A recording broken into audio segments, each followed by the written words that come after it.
Dear friends, आप देख रहे हैं सामाजिक विज्ञान सोशल साइंस का आंसर की। इससे पहले मैंने आपको कंप्यूटर साइंस का आंसर की दे दिया था, तो चलिए सोशल साइंस का आंसर की को देखते हैं। पूरे के पूरे सॉल्यूशंस आराम से शांति से सारे के सारे देखेंगे। ये क्वेश्चन पेपर आपका आया था और इसमें जो क्वेश्चन करने थे चलिए उनको देखते हैं। सबसे पहले आपका खंड होता है इतिहास शुरू, और इसमें 5 नंबर और 2 नंबर के जो क्वेश्चन है, फ्रांस में आतंक का राज का वर्णन करना है। ठीक है, रीजन ऑफ टेरर। तो ये तो आप कर सकते हैं, आपने क्या लिखा होगा आपके ऊपर डिपेंड है। और 1905 ईस्वी की रूसी क्रांति के दो कारण जो है आपको लिखने हैं, तो ये भी आप कर सकते हैं। चलिए एक वाक्य के उत्तर में यहाँ पे व्लादिमीर लेनिन रूस के किस पार्टी का नेता था? तो वोल्शेविक पार्टी का नेता था। वोल्शेविक जो है इसका आंसर हो जाएगा। इसके बाद जो नेक्स्ट क्वेश्चन है उसकी बात करते हैं। आपने क्या लिखा है आप मैच कर लेना।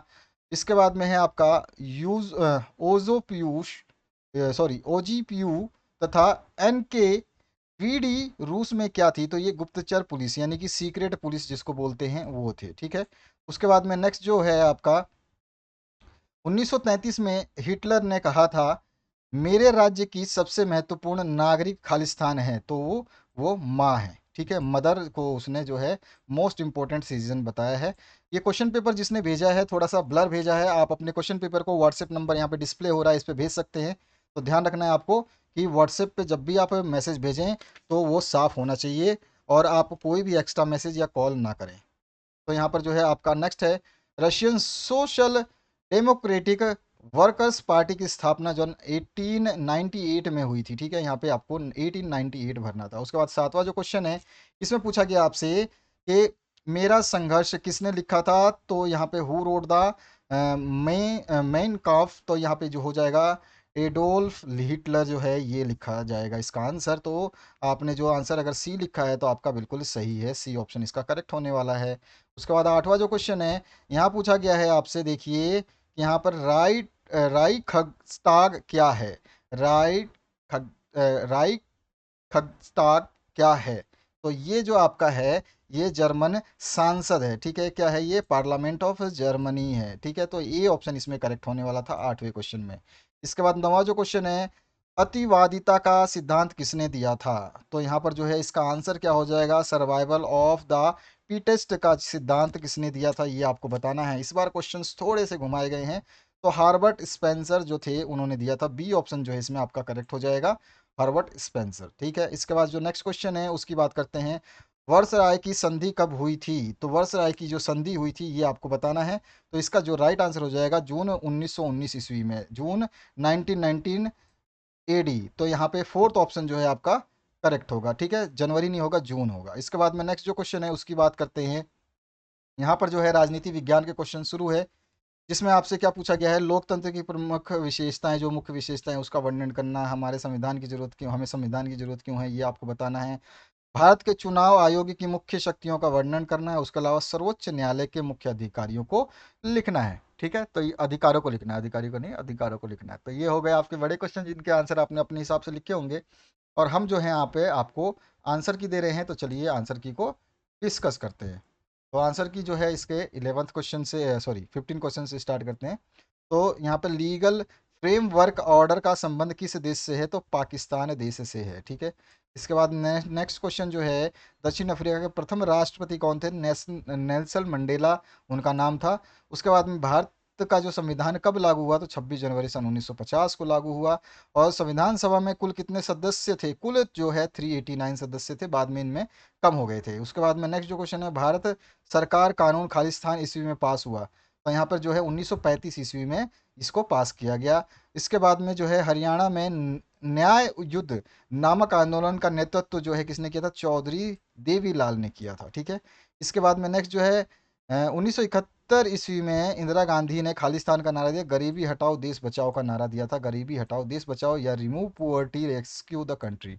उसके बाद नेक्स्ट जो क्वेश्चन है आपका 22 नंबर, जिसमें एमसीक्यू क्वेश्चंस हैं। तो एमसीक्यू में आपसे लोकसभा चुनाव के लिए देश को कितने निर्वाचन क्षेत्रों में बांटा गया है? तो यहाँ पे जो आंसर हो जाएगा वो हो जाएगा आपका 543, 543, यानी कि डी ऑप्शन जो है इसका करेक्ट हो जाएगा। ठीक है, 543।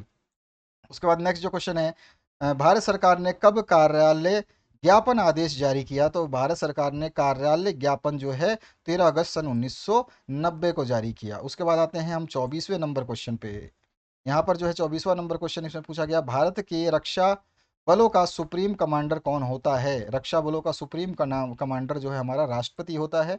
ये ऑप्शन जो है प्रेसिडेंट, ये करेक्ट है। इसके बाद 25वें नंबर क्वेश्चन की बात करते हैं, तो इसमें है भारत का सर्वोच्च न्यायालय कहाँ स्थित है? तो ये दिल्ली में आपका जो है स्थित है। तो यहाँ पर जो है दिल्ली इसका राइट आंसर हो जाएगा।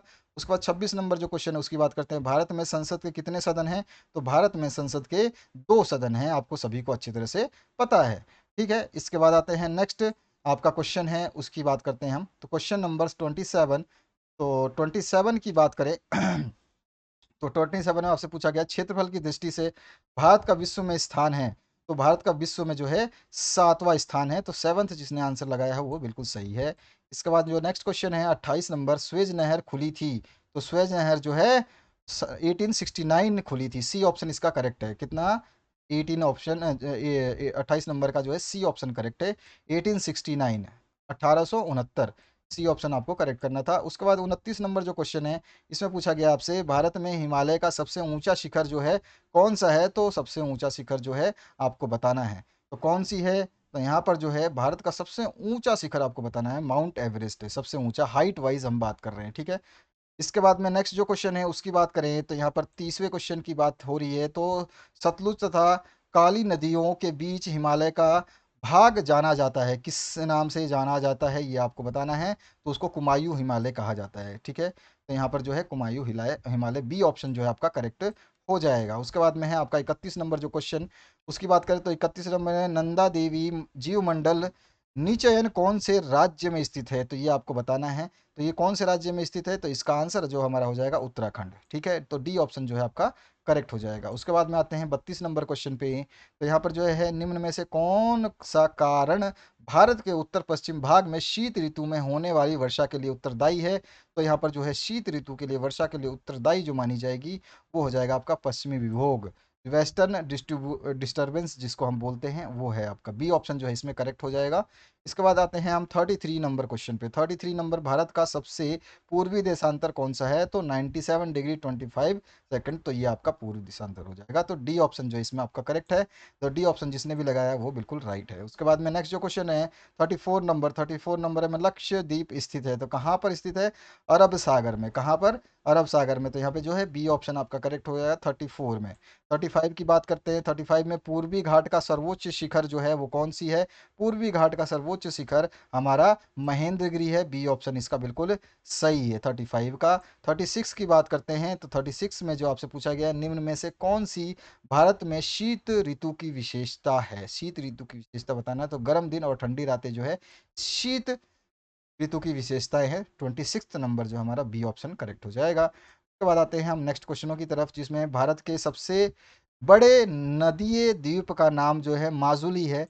उसके बाद में भारत में सक्रिय ज्वालामुखी का नाम बैरन द्वीप है। और भारत का कुल भौगोलिक क्षेत्रफल 32,87,263 वर्ग किलोमीटर है। ठीक है, यहाँ पे किलोमीटर लिखना भूल गए, तो यहाँ पे वर्ग आगे किलोमीटर डाल देना। ठीक है, इसके बाद में नेक्स्ट जो है यहाँ में नीचे लिखा हुआ है किलोमीटर। और भारत में जीव सुरक्षा अधिनियम कब लागू किया? तो सन 1972 में किया गया। भारत का अक्षांशीय विस्तार आपको बताना है, 8 degree 4 minute north and 37 degree 6 minute आपका नॉर्थ में है। तो ये आपको ये जो है आपको कोऑर्डिनेट्स बताने थे। उसके बाद आते हैं हम नेक्स्ट क्वेश्चन की तरफ। नेक्स्ट क्वेश्चन में आपसे क्या पूछा गया, उन देशों के नाम बताएं जो क्षेत्रफल में भारत से बड़े हैं। क्षेत्रफल में भारत से बहुत सारे देश बड़े हैं, जिसमें अमेरिका है, यूएसए है, उसके अलावा चाइना है, बहुत सारे कंट्रीज़ हैं ना। अमेरिका भी है आपका, ऑस्ट्रेलिया भी, में भी नहीं, ऑस्ट्रेलिया छोटा है आपका, अफ्रीका है, ये सब है आपके बड़े बड़े। और जीवमंडल निश्चय निश्चय से आप क्या समझते हैं? दो उदाहरण आपको देना है, बायोस्फीयर सर्विस रिजर्व से क्या समझते हैं। उसके अलावा भारत के उत्तरी मैदान का वर्णन आपको करना है। तो ये सारे क्वेश्चंस तो आपने करे होंगे। मानसून अभिक्रिया की व्याख्या करनी है, ये भी आपको पता होगा। इकोनॉमिक्स की बात करें, तो 45 नंबर क्वेश्चन से स्टार्ट होता है। पालमपुर गांव के लोगों का मुख्य व्यवसाय जो है क्या है? तो सभी को पता होगा कि वहाँ की कृषि है। उसके बाद में नेक्स्ट जो क्वेश्चन है वो क्या है? तो नेक्स्ट क्वेश्चन में आपसे 26 नंबर, पालमपुर के निकट कस्बे का नाम जो है आपको बताना है। तो ध्यान रखना है कि निकट कस्बे का नाम शाहपुर है। तो यहाँ पे जो है आपका ए ऑप्शन करेक्ट हो जाएगा। कृषि वानिकी व मत्स्य कौन से क्षेत्र के अंतर्गत आते हैं? कृषि वानिकी मत्स्य ये सारे के सारे प्रकृति से जुड़े हुए हैं, ध्यान रखना है। वानिकी, कृषि वानिकी और मत्स्य जो है आपके प्रकृति से जुड़े हुए हैं। ये ध्यान रखना होता है। तो ये किस में आते हैं, सारे के सारे जुड़े हुए प्रकृति से प्राथमिक क्रियाओं में। तो यहाँ पे जो ए ऑप्शन करेक्ट हो जाएगा। और उसके बाद में जो है आपका 48 नंबर, तो 48 में 2001 में भारत में साक्षरता दर कितने प्रतिशत थी, 2001 की बात पूछ रहा है। तो 2001 में 65% थी, 65, सी ऑप्शन जो है आपका करेक्ट हो जाएगा। इसके बाद में 49 नंबर जो है, राष्ट्रीय काम के बदले अनाज कार्यक्रम कब शुरू शुरू हुआ था, ये आपको बताना है। तो ये शुरू किया गया था 49 वाला जो हमारा 2004 में। ठीक है, तो इसमें बी ऑप्शन करेक्ट हो जाएगा। इसके बाद में आपसे क्या क्वेश्चंस पूछे गए हैं, पालमपुर गांव में बिजली के प्रसार ने किसानों को किस तरह मदद की, ये बताना है। मानवीय पूंजी निर्माण में शिक्षा की क्या भूमिका है, ये बताना है। भारत में निर्धनता के मुख्य कारकों का वर्णन करना है, अथवा में जो है निर्धनता उन्मूलन की वर्तमान सरकारी नीतियों की चर्चा करनी है। तो इस तरह से ये आपका क्वेश्चन पेपर रहा सामाजिक विज्ञान का, आपने देखा और इसके आंसर्स की मैंने सारे बता दिए। तो आशा करता हूँ इस वीडियो को शेयर करना, लाइक करना, सब्सक्राइब करना बिल्कुल ना भूलोगे, क्योंकि आपको बहुत सारे जो है सर्विसेज यहाँ पे मिलती रहेंगी। Thank you very much, have a good day.